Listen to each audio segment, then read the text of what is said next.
Good afternoon, South Africa. I'm Bonnie Billy. Welcome to Afternoon Express. It feels like forever since we've been in your living room, so it's really great to be back. Today, we're focusing on entrepreneurship. First up, we'll be chatting to Eddie Moshole, a man who went from being a cleaner in a factory to owning his own multi-million rand company with nothing but 68 rand and hunger to succeed. Then we'll be chatting to Emerging Entrepreneur of the Year 2013, Jonathan Pepler, who operates in digital media and e-commerce, as well as Kobus Engelbrecht, who is the spokesperson of the 2016 competition. And with last week being National Water Week, we'll be chatting to an expert about the career opportunities available in the water sector. Somebody who's getting really creative in the kitchen is Danilo.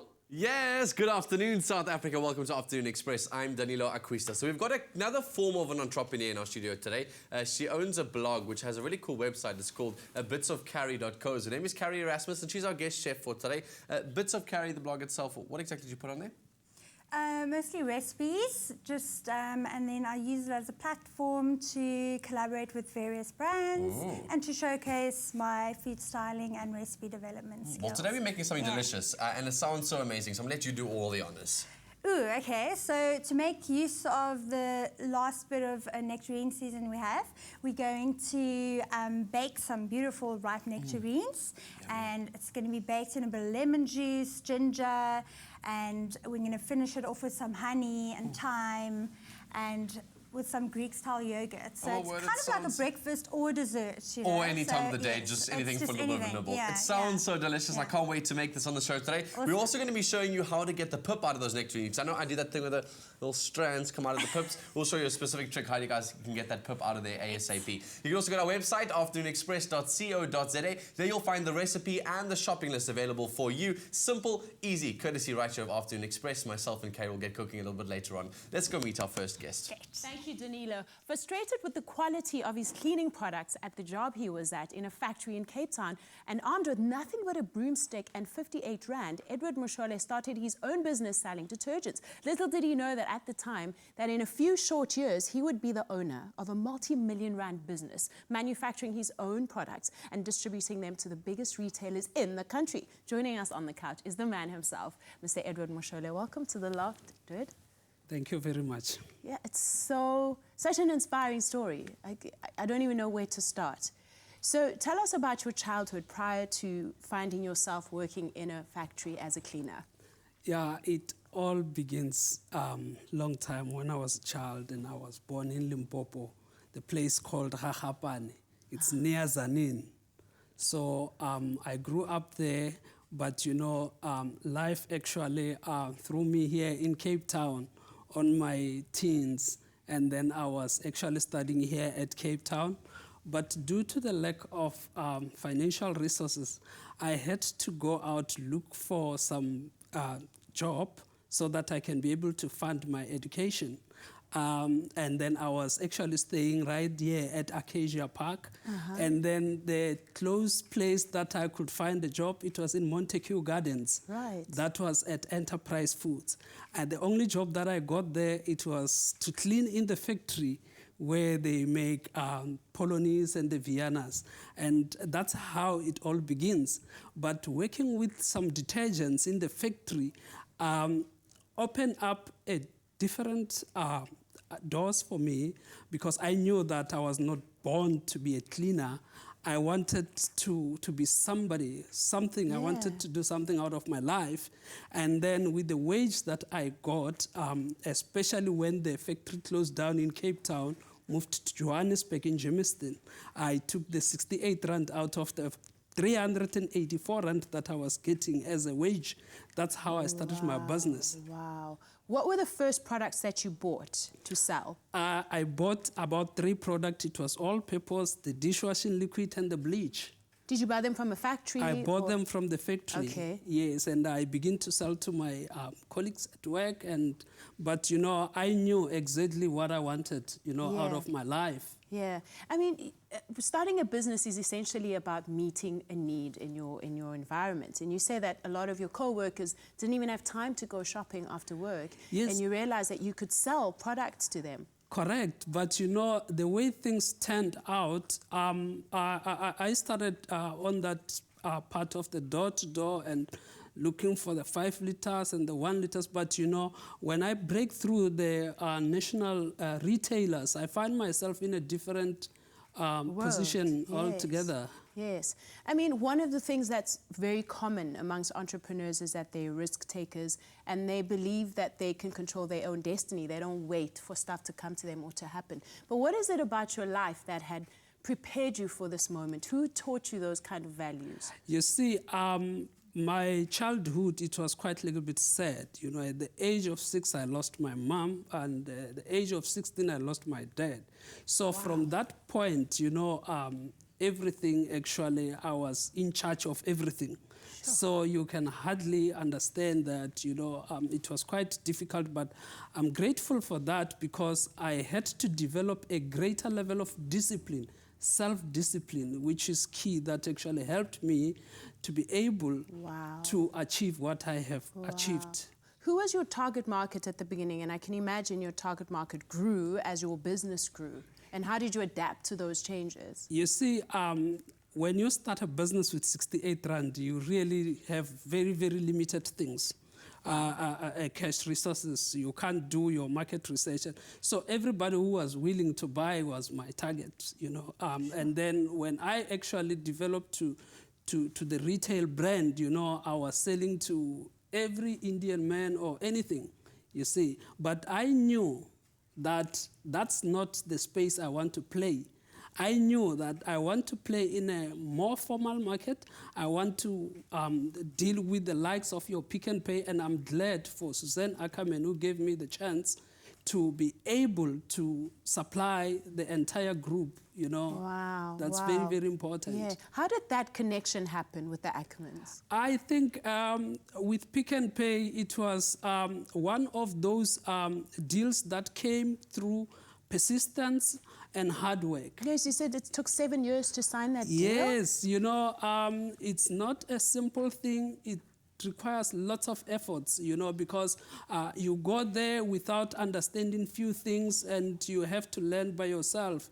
The retail is so complicated, but that's where money is. Yes. Somebody else that played a key role is the University of Tshwane, because you approached them to help you improve your cleaning products. Correct. I never have any qualifications in chemistry, so I knew that I need experts to be able to help me. And the University of Tshwane University of Technology was there to help me develop the product and send it to the South African Bureau of Standard.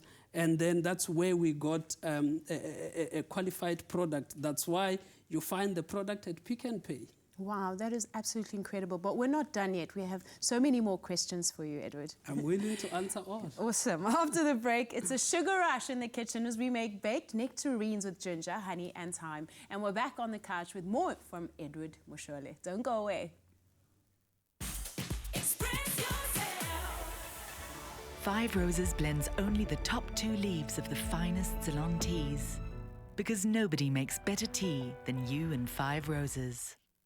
Blended with caramel syrup, Salati Muscovado is delicious in brownies, gingerbread, fruitcake, and sprinkled over porridge. Salati, always good, always sweet. Welcome back to Afternoon Express. It's so good to be back in your lounges this afternoon, and we're joined by gift chef today. Her name is Carey Erasmus, and she's making something so delicious, delectable and sweet today. We're kind of like going to be baking our nectarines. Yeah, we're going to bake the nectarines and give it a whole autumnal feel to it, and it's pretty much a cheats dessert. Really lazy man's dessert, my favorite. There's fruit in it, it's healthy, we're going to leave it like that. Okay, so how do we get started? Well, could you butter this dish really well? Look, you're not going to use all this butter. Maybe just one block at a time. And just go wild with it. The butter's just there. Once it melts with all the sugars and everything, it's just going to be amazing. Oh, yummy. This gives it that nice, delectable, rich flavour. Yeah, Right. absolutely. Okay. And salted butter as well, because salt's sweet, it's good. This is pretty gross in your fingers, So but it's... this is how you want to know how you take the pit out. Yes, of this is the a cool trick. You nectarine. guys must learn this at home. I've always wanted to know, because every time I eat a nectarine, there's always little strands left. And yeah. wait, what if you've already started without us? Sorry. Okay, so you cut it down the center line, okay? And then? Yeah, I cut it through and I twisted it Okay. with a bit of force, and then you just take a little spoon and you just like scoop it out. Okay, cool. And So you don't lose some too much. nectarines are riper than others. So this one was a little bit of manpower. Okay. But Woman power, yeah, woman 21st power, century. yes, absolutely. Thank you. So yes, so now we're going to put these nectarines in here. It's a cool trick to learn. So if you guys are ever trying to put something, get the pulp out of like a big fruit or something, using one of those spoons, once you've sort of twisted it out, helps get the other side out. So that's Cute. really cool.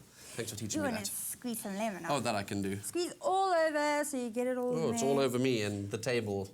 There Yeah, we go. awesome. That's delicious. Why are you Fantastic. adding So lemon to this, by the way? It just adds that extra bit of tartness, especially if the nectarines are quite ripe. Yeah. And then it just, with the ginger and the thyme, it's just going to be heaven. Those three are like the Holy Trinity. Oh, So, for baked fruits. Okay. Well, we Okay, are wait. approaching Holy Week if you are Catholic, so Yeah, yeah. I suppose we can speak about the Trinity. so then we're going to just help me put some ginger on here. So this is just finely grated, fresh ginger. Don't even try the ground stuff, please. No. don't. You'll upset Carey, You'll okay? upset me and you'll be in very big trouble. Okay, cool. So you can actually, about a tablespoon is enough, and you can go more than that if you like. And you've mentioned that this combination of the sort of nectarines and ginger and thyme, etc., is a nice combination, but can you make other combinations? Absolutely. You can go like cinnamon, traditional warming spices like cinnamon and nutmeg, or you could do vanilla. You could just break some. Ooh, look how sticky that is. Yummy. So What? I'm just... You're just yeah. putting a muscadel sugar Yeah. in this one. Yeah, this is a muscovado. Muscovado. Yeah, I so love it's muscovado. nice and treacly. And it's got nice syrup involved with it too, so it creates a Yeah. nice caramelly taste on your Yes. dishes. Okay. So when it bakes, it's just going to be all dreamy with the malted butter and everything. Yummy. Oh, now my hands are all Just a full of second. Here's a this. little cloth for you, Nice don't worry. bit of exfoliation on my hand. And then this obviously then just what? Gets chucked into the oven? In the oven it goes at Where's the time? 190. Where's the time? Isn't there time No, in here? the time goes after I it. So I'll show you what see. happens with the time after it. I'm rushing Yeah, the you're being process here a impatient, little you're bit. being impatient. Okay, so this goes into the oven for how hot and for how long? For about, these need probably about 25 minutes, but if they're really ripe, about 20 minutes at 190 degrees. Ooh, okay, we'll show you how Yeah. that all looks a little bit later on, and we'll show you the next few steps of putting this dish together right in Afternoon Express. All you can do in the meantime is go to our website, afternoonexpress.co.za. There you can download the recipe and the shopping list and make these dishes at home for yourself. Bonnie's on standby. We're back on the couch with Mr. Eddie Moshole, one of South Africa's most inspiring entrepreneurs. Now, during the break, we got chatting, Edward, and you said that an idea needs to be backed up by three things. Can you take us through those three things? Because somebody can have a lot of ideas, but not be able to actually turn them into a thriving business. Yes, correct. Ideas need to be supported. It's very, very important. Ideas are like any seed that need to be in a fertile soil. So if you've got an idea, you've got to discover your inner power, your ability. And from there, you need to know what is it that you want. And once you know what you want, you've got to channel all your energy. You need to focus on what you want. From that moment, you will be able to achieve the impossible. Yes, yes. And what about people sitting at home saying, but I've got nothing. I don't have a job. My circumstances are on top of me. And that's a situation you found yourself in, but you were able to rise above that. What's the first practical step you would advise them to take? I think in this world, nothing is impossible. My story is not the only inspirational story. If you look around, many people have achieved amazing results. If you just sit down and look at your circumstance, and then surely, one thing that I can guarantee to you is that I didn't make success alone. There are people who helped me. So everyone will find support that they need as long as they channel their focus on what they want to achieve. Yes. There's too many support that one can get, but it's not easy. You've got to prove yourself, but you will get support. Yeah. You will get help. How do you keep your business thriving in an environment that can be quite challenging, namely an economy that's struggling, like ours in South Africa at the moment? How do you rise to that challenge? You see, my business, it's like any other businesses. But I believe that the management of every business determine the future of that business. The way you manage it, the way you run it, and the way you respond into the situations, that actually determine whether you will be still there the next day or not. Wow. You're not only thriving locally, but you now export your product to other parts of the world. What countries do you export to? You see, we're not big into export, but you know, our brands are available in your SADC communities outside South Africa. You get our product in Botswana, you get our product around Zambia, Lesotho, Swaziland, all these SADC communities, you will find them. Yes. Entrepreneurship is plays such a key role in the success of any country's economy. How do you think we as South Africans can encourage young entrepreneurs to go out there and take risks? You see, I find it very, very challenging. In South Africa, it's not easy to start and to succeed. It's very, very difficult. Throughout a period of 17 years since I started my business, I have seen many businesses closing down along the way. Wow. Not only small startups, but even big companies. Wow. Yes. Wow. And why is that? Why do you think it's particularly hard in South Africa? There's lots of things that actually determine the success and the failure of the business. Yeah. Only a business can actually answer that question, but mine, it's still on, and we actually respond the way we respond in order to stay in business. Correct. Wow, thank you so much for inspiring us today. All the best going forward. Thank you very much. After the break, we chat to Kobus Engelbrecht from the Entrepreneur of the Year Awards, along with Jonathan Pepler, who won the Emerging Entrepreneur in 2013. And we take a trip to KwaZulu-Natal to visit Nomcebo Langa, an inspiring young entrepreneur who has built her own brand. We'll be right back. Express yourself. Unlock the M Collection.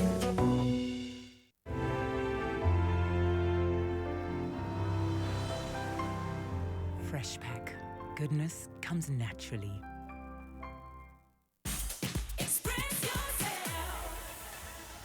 Welcome back to Afternoon Express. We're discussing something that's very close to my heart, entrepreneurship in our country. Now in its 28th year, the Entrepreneur of the Year competition pays homage to courageous South African entrepreneurs who dedicate themselves to an enterprise or business to drive growth, create much-needed employment, and contribute towards economic development in our country. We're joined by Jonathan Pepler, the Emerging Entrepreneur winner of 2013, as well as Kobus Engelbrecht, who is one of the judges this year at the competition for 2016. So, gentlemen, welcome to our loft. It's really cool to have you. Thank you. Kobus, let's first begin with you. What is the state of entrepreneurship in our country at the moment, and how necessary are entrepreneurs today? Unfortunately, it's probably not the kind of answer that sounds good, because the state of entrepreneurship in South Africa is not good. We are not a nation of entrepreneurs. And that's exactly why we need to promote entrepreneurship, because that is the engine, or the different engines that's going to get our economy going. That's going to create economic growth, and that's going to create jobs. I've heard that so many times, Kobus. I've heard so many times that entrepreneurs are the future, entrepreneurs are going to get us out of our economic crisis, entrepreneurs are what we need. But I've seen so much. I'm an entrepreneur myself, and I've seen so much red tape within policy. I've seen so much difficulty with financial backing, etc. Is it still possible, and why is it such a necessary part of our economy? Well, the big companies are all about scaling down and becoming more effective and more efficient. So the corporates are not going to create the jobs. Government can't create jobs because that's not the job of a government. The job of a government is to create the environment for entrepreneurs to start businesses and to thrive. So that's all that we have left, the entrepreneurs, and that is why it's so important. And we're not starting from a young enough age, I suppose. I suppose entrepreneurs are only kind of told to start businesses 35 and upwards. I mean, there's no culture amongst our young people to start businesses right now, right here. Well, that's the core of the problem. We are not teaching our children to become entrepreneurs. We are teaching them to be cautious. They must finish school, go and qualify themselves in some or other occupation, and then they must go and work, and somehow miraculously they will evolve into entrepreneurs. That's not the way it should be. Yeah. I mean, when the children play on the playground and you ask them, what are you going to be? Then the one is going to be a fireman, a policeman, but nobody says they're going to be entrepreneurs. And so how are they going to become entrepreneurs? We've got to teach them. Exactly. We, the parents of the children, we must talk about entrepreneurship and businesses at home and encourage them to become entrepreneurs. Exactly. You know, you can see by my gray hair that I'm not that young anymore, but when I left school 40 years ago, and in those days, if you said you wanted to start your own business, people looked at you and said, are you crazy? Are you too dumb to study, or what's your problem? And that's what is wrong. That's what we've got to change. We've got a wrong mindset, I think. Yes. And so I'm loving having Jonathan on the couch with us here today because, I mean, you're smiling big time. Going, I took that advice and I made it my own. Obviously, 2013 was a big year for you, winning the Emerging Entrepreneur Award. What has the sort of competition meant to you? And talk us more about your journey as an entrepreneur. Yeah, I think my journey also started as a youngster. How young? Very young. I was about 8 years old when I started. I actually started off by walking to a market 10 kilometers away with a wheelbarrow and buying fruit and veg and walking back 10 kilometers, make up hampers and sell it to the old age. Oh, wow. And that's how I started. And then I took that money and I went to an auction on a Saturday and I bought all sorts of stuff. And then went to another auction the next Saturday and sold that stuff at the other auction. Oh my and gosh. then bought some stuff there. And so it went, you know. And yeah, that was my start. But winning the Entrepreneur of the Year, Emerging Entrepreneur of the Year competition in 2013 was very, very valuable to our business. You know, I think it put us in the spotlight. We received a lot of PR, a lot of marketing through the whole process that we went through, a lot of radio, TV, press, and it helped us a lot. You know, after we won the competition in that particular category, we were invited to meet with other businesses, and one thing leads to another. Yes. And our business grew exponentially because of the exposure that we received. And I think that it's important for every entrepreneur to subscribe to this competition. There's so much to gain. And entrepreneurs know that. They know that use every opportunity that you place in front of you, grab with both hands and really just engage with it all. Because, I mean, it is about that. It is about the connections. It's about networking and all that sort of processes. Yes. You learned that firsthand. But, Kobus, obviously, you're one of the judges, and you've been judging for about 6 years now. The competition's been going for 28 years. It's a massive, massive competition. What exactly do you have to do to enter? Do you have to have a business that's working? Do you just have to have an idea? How do you get backed by the awards? Okay, the competition is for business owners with businesses. So there are 3 categories. The one is the emerging category, which Jonathan won in 2013. Now, in that category, you must have a business that's not older than 5 years and that doesn't have a turnover more than 5 million. Okay. Now, I must interrupt myself here. When Jonathan, at that time, the criteria of the 5 million wasn't in place. It's actually because of Jonathan that we had to change that, because but he had such an amazing business. I mean, he walked away with a prize. I mean, there was absolutely no question. So that's why we limit the turnover to 5 million. Then the medium entrepreneur is from 5 million up to 20 million. Sorry, that's a small entrepreneur. A medium entrepreneur is 20 million up to 1 billion. So those are the 3 categories. Then we also have a job creator of the year. And that doesn't necessarily mean that you have to have created the most number of jobs. It also, what plays a big part is where in the country you are. I mean, one of the previous winners built up a security company in northern Natal.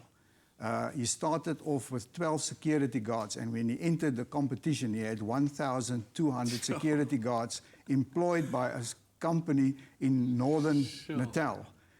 So you could see why he won the prize. Then we also have the Innovator of the Year prize, and that can be innovation on any level.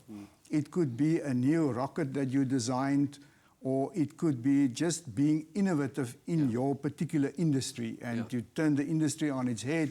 And then we have the Overall Entrepreneur of the Year. That's the big prize that everybody aspires to, and that is chosen out of these the different categories. So you could win one of the categories and be the Overall Entrepreneur.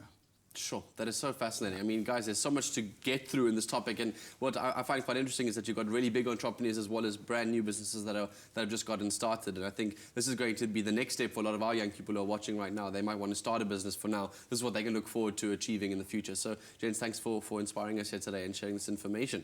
Don't forget that those entries are still open, and today we celebrate entrepreneurs of South Africa, and Nomcebo Langa from KwaZulu-Natal is no exception.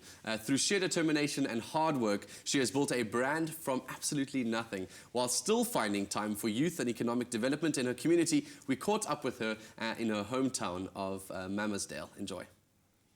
Having studied financial management and taxation and working at top auditing firms, the future was pretty bright for young corporate executive Nomcebo Langa. 6 years ago, she decided to go a completely different route and started her own business. I started Makaba Lounge in 2009 because I saw the lack of entertainment within our township in Hammersdale. And I had to use as well my dad's name, which is Makaba, because I had to proceed with my dad's legacy since my dad passed away when I was 3 years old. So I was so fortunate that my mom gave me the vacant property. She was very strict with me that before I can give you the vacant place or property, you need to make sure that how are you going to use or utilize that vacant place. So for me, I had to do the business plan, which is like informal business plan for my mom. And while I was doing that, at the same time, I had to do the broad research, where I went to the community, I went to different people, so that I can find out what is it that they can want to spend their money on in terms of my business. The challenges that I faced, the first one was that this nature of the business is a male-dominated business. So for me, being a lady or a woman to start or to pursue this kind of a business, it was kind of being a challenge. So I had to prove myself twice as hard to the community, to my suppliers, and to my customers. The second challenge that I had is that I didn't want to loan the money from the bank. And I was mad about it, that I approached my suppliers. There's the need to bring the infrastructure in my property in exchange for their brand loyalty. So for them, they agreed that they're going to assist me as much as possible. So I was so lucky, as much as it was a challenge, but I work it for a better. I use a simple but a very strategic plan within Makaba Lounge in respect of my customers. Because my customers, for me, they are very, very important. And I had to make sure that at the end of the day, they are very, very happy in terms of my services that I'm bringing to them. I know that it's kind of the investment to them because they keep on coming back to the business. And then most importantly, they keep on advising other people to come over and have a good time within my business. Makaba Lounge is a chic venue where young black professionals can socialize and network.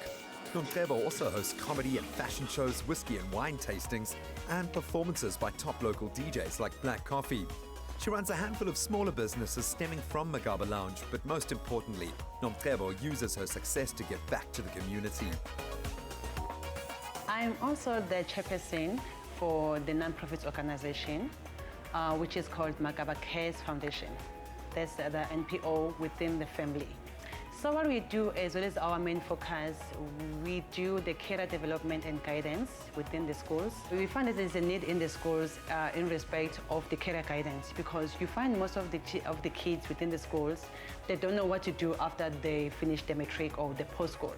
So it's our responsibility within our non-profit organization to guide those children in respect of the career, because it's very, very important for them to make sure that they choose the right career within them, because that's going to be the long-term goal that's going to persuade their dreams about their careers.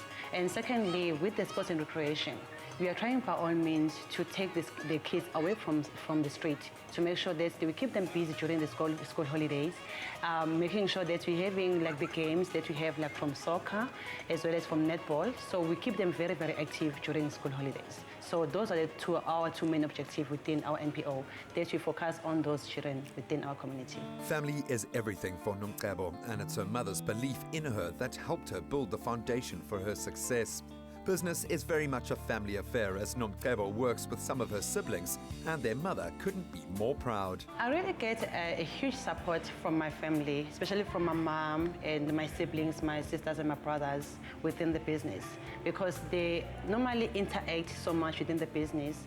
And since I'm coming from the family with a business background, they always interact as much as possible to make sure that the success of this business is of the highest standard. Nomcebo got her first lessons in entrepreneurship working for an unlikely boss, her mother. Spending most of her school holidays working in her mother's business ignited her interest in financial management and gave her practical knowledge. Ngizizwa ngijabule kakhulu. Kakhulukazi mangihlehlele emumva. Ekukhuliseni kwabantwana. Ubaba lekhaya yami ngo-85. Abantwana bebancane. Kodwa uNkulunkulu emuhle yaseduze kwami, ngabakhulisa abantwana, baye eyikoleni abantwana, bafunda abantwana eyikoleni. Konke lapho ngibonga uNkulunkulu ngoba ngokwami ngangathanda abantwana bafunde, babengafuni ngangengenze lutho, babengathanda abantwana ukufunda. Uma uNkulunkulu engangisizanga ukuthi ngikwazi ukubafundisa kwangeke kuze kube kuhle. Ngikubonga konke uNkulunkulu, ukuthi konke uNkulunkulu ungenzele konke. Ngifisa abantwana bakhule ngokwanele, ngoba bakhulile kodwa hayi ngokwanele. Kodwa ngikubonga kakhulu ukuthi sebeqonda besivulekile, ngoba uma uwazi ukuthi ufunani, wafunda waqeda, sekutheni kwena inani oyihlelayo, kodwa ngicabanga ukuthi usukwenzile itiphi zokufika la ekutheni ukwazi uthola into oyifunayo. Being in business with my sister, it's quite a challenge sometimes, but I must say it's quite it's very pleasant overall. Because in business, one of the key things is trust, especially if you've got business partners. So that trust element, if you've got someone from your family, you know, I mean, you grew up together, you share this more or less the common goals, and you do certain things for family. So that trust factor, as it comes up, I mean, it makes a big difference, because it just makes life much easier, you know. The message to the kids out there who are coming from a disadvantaged community: firstly, make sure that you have the mentor, personal mentor. And secondly, make sure that you invest your time in education as much as possible, because without education, you cannot go anywhere in life. So education is the very, very important tool within your life. And the third, which is the last one, make sure that you attend business seminars, you attend business conferences, you interact with people where they can give you more guidance about what you want to be in life. Because without doing that, it's very, very difficult for you to make sure that you do so much about your life in terms of your career. Being a young female entrepreneur may have its challenges, but Nomcebo is proof that they can be overcome and success can benefit an entire community.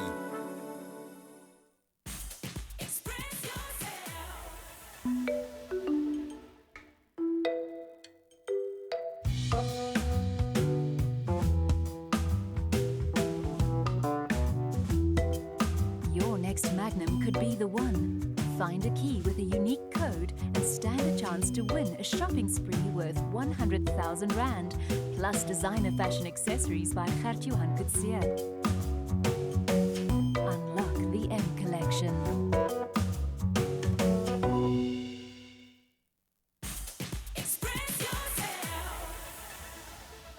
Welcome back to Afternoon Express. Lovely to have you back with us. Now, taking a break from entrepreneurship. Today is World Water Day, and with South Africa facing its own water crisis, it's important to respect this valuable resource. Danilo is standing by to talk more about water.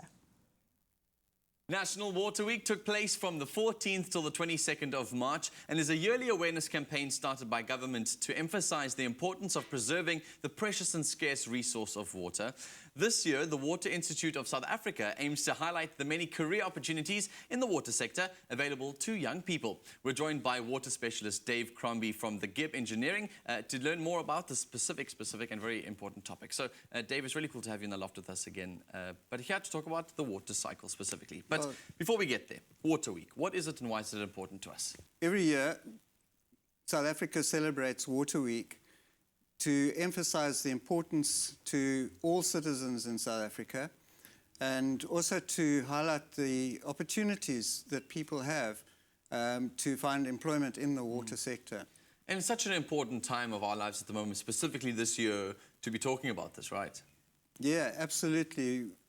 As we all know, we have water restrictions looming, if not already implemented, for very good reason. So what exactly is the cycle of water in our communities? I mean, last time we were on the show, we had a quick brief overview of what that is, but what exactly is the cycle of water?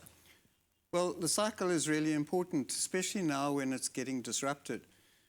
Water evaporates off the ocean, forms clouds, moves over the land, particularly over the high land, and turns into rain. Rain falls on the ground and runs off down to dams, which store the water for at least 2 years. Then it's drawn from those dams, purified, and used by the citizens of South Africa. After it's been used, it gets treated to purify it again before it gets put in the river, and then runs down into the sea, and the cycle is repeated. So when we have a disruption to the rain cycle, so at this stage, what we're finding is that clouds are not moving over the land as regularly as we would like, and we are not getting the rain. So what's happening is that our dams are being depleted, in some cases completely, and as an average in South Africa, we now find ourselves with our dams only half full as an average.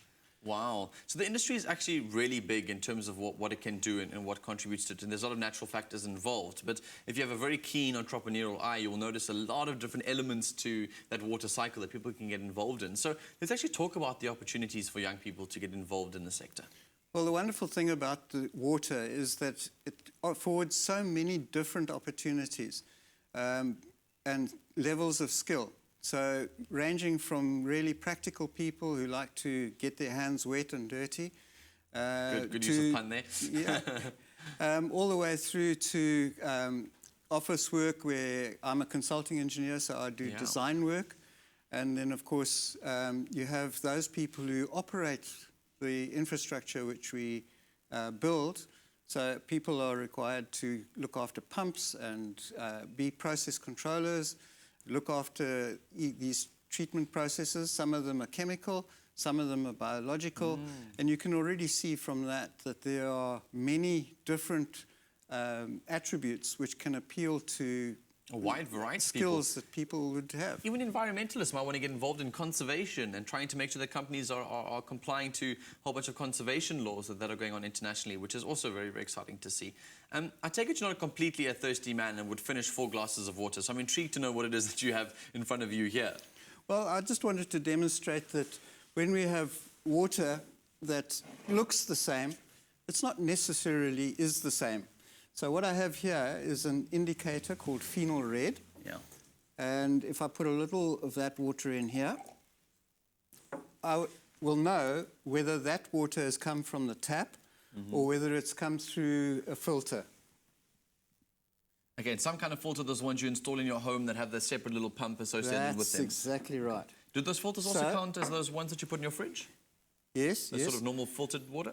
So what we're seeing here is an indication of the pH. Okay. And the pH changes according to, the color changes according to pH.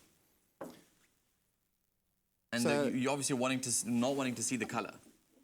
Well, we want to see what color this is going to go. Ah. I see this one also goes... It's also gone red. Oh, I think you use the same glass. Maybe that's why. Yeah, well, I'll tell you what. Maybe a breath of fresh air will change it. Or get all that carbon dioxide in there. Work. It is slowly changing to a Yeah. lighter pink. There he goes. Oh, my word. That is so cool. Okay, and so what's happening there is that we are adding the carbon dioxide from our breath, dissolves in the water, goes slightly acidic. Everybody knows that fizzy drinks are acidic and chew up your teeth. That's what happens. It changes pH, and you can now see the difference in color. Now, the chemist who is part of this water industry will use a number of these reagents to identify different characteristics in the water. So Yeah. it might be calcium in the water, it might be phosphorus, it might be nitrates. And they have a set number of very standardized processes and instruments that measure that color very carefully.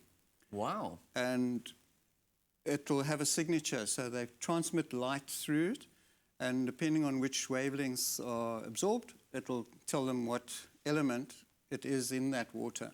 So as I say, it might be iron, it might be zinc, it might be copper. So there's awesome, exciting jobs that you can get involved with the water industry, which is exciting to see. But from all of this, wait, do I buy a filter at home or not?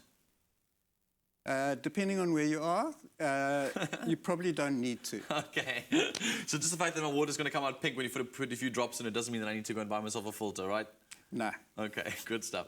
Well, there you have it. The water industry offers a large number of career opportunities to young people. And if you want any more information, then make sure you head to afternoonexpress.co.za now. We'll be right back.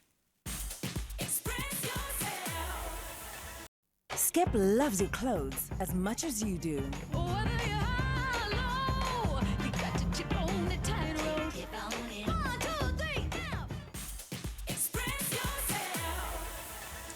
Welcome back to Afternoon Express. Now, all that's left to do in the kitchen for us today is to show you how to finish off this amazing dish we've been making. We've baked ourselves some nectarines and included some ginger. We're about to do all the other flavors adding to it right now. And all I want to say is we're slightly cultured, sweet, and we've got lots of time to finish this off. Hey, Carey? Oh, I know. It never gets old. To say that. I was dying to say that. Okay, so these have just come out of the oven now. You've baked them nicely. Yes. They've got Don't that beautiful... they smell amazing? So good. Let's just smell it quickly.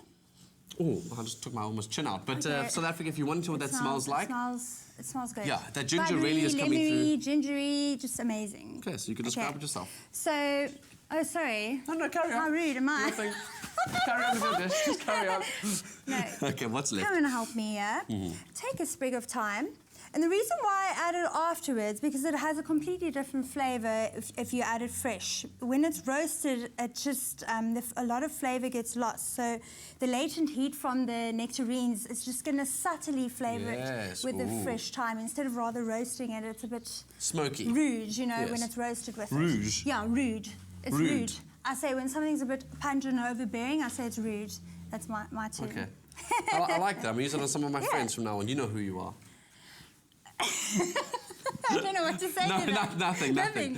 Okay, cool. That's enough time, I think. Yeah, I think so. Cool, then drizzle some honey and some of our yogurt. We just do a little bit of honey, because Yes, that's just sweet up to enough. you. It is sweet enough. We did add that muscovado sugar. What did you call it earlier? Let's not say it. That's muscadel. I think I've got wine on my mind. It's a weekend. And then also, we're going to serve with Greek-style yogurt today. How about you give that a nice little swirl? Sure. Okay, Greek-style yogurt is obviously a little bit thicker than usual yogurt. It's a double thick. Or you could use double thick, you know, or if you're still onto the low-fat thing, then do the low-fat yogurt. But you want something nice and Decadent. thick and unctuous to have with these little guys over here. They're So I've quite swirled fluffy. them, and now what do I get to do? Just chuck it all in there? Yeah. So no, we're not going to chuck it in there. But when you serve it at the table, you're going to have this, you're going to have the bowl, and then everyone can choose what they want to do. Delicious. And I might, just because I like garnishing and being a stylist and all. Okay, amazing. So this is actually really, really simple, South Africa. It's one of those ones you just kind of throw a thing into a nice little dish, chuck it into the oven, bake it, and it smells delicious, tastes delicious, So and it's a nice little dessert. Are you happy? Yes, cool. I'm very happy. I'm looking forward to sharing this with the rest of our viewers at home, as well as to our people that are sitting by at our table at the moment. You get this recipe from our website, afternoonexpress.co.za. You can also download the shopping list and take that with you to the shops next time you go. Now, on the topic of delicious sweet treats, our resident chef and food stylist Clem Pedro is teaming up with Expresso Morning Show Zola Nene for an exciting new collaboration, and you are invited. Take a look. I'm Zola and he's Clem. She's Zola and I'm Clem. I'm really sweet. And I'm her salty friend. We're both hard-working chefs. Making dishes that impress. I'm Zola and I'm Clem. Stop being greedy. At Salati Bootcamp we'll meet. We will make delicious treats. So tasty you'll want to tweet. A hit, it's salty sweet. Like us. But isn't over yet. You're in luck if you get your ticket. As I copy your Zola's book. That's me. It's a lucky to help you cook. At Salati Bootcamp. Don't forget to book. With Zola and with Clem. You're doing it again, Clem. So make sure you guys enter now to get in making those delicious treats for yourself at home right on Afternoon Express. Guys, it's been such an honor having you all with us on the show today. I love speaking about entrepreneurship. It is the future. A lot of young people are getting involved, and I meet them, they're excited, and there's not many opportunities for people to get involved. So a final comment maybe from you, an established entrepreneur, from both of you, in fact, on how to get started. Is that an impossible answer? No, but it can start any time when one feels ready. Okay. Yes. Kobus? Yes, as soon as possible. Okay. When you have an idea that you think is viable, start meeting the right types of people, get the right systems in place, and get going. Yeah. All right. Persistence sounds like it's key. Exactly. Yeah. So you guys can get going with our little dish over here. It looks amazing. I don't really know how to serve this. What I'm going to do is I'm going to try you out. You can be the first tester of our dish. Can I serve you one? Yes, please. It's the first time I've ever had a poached nectarine in my life. We've got a baked nectarine. A little bit of that on top. Taste it, let me know what you think. Yeah, thank you so much for joining us. Happy eating and good evening. See you tomorrow.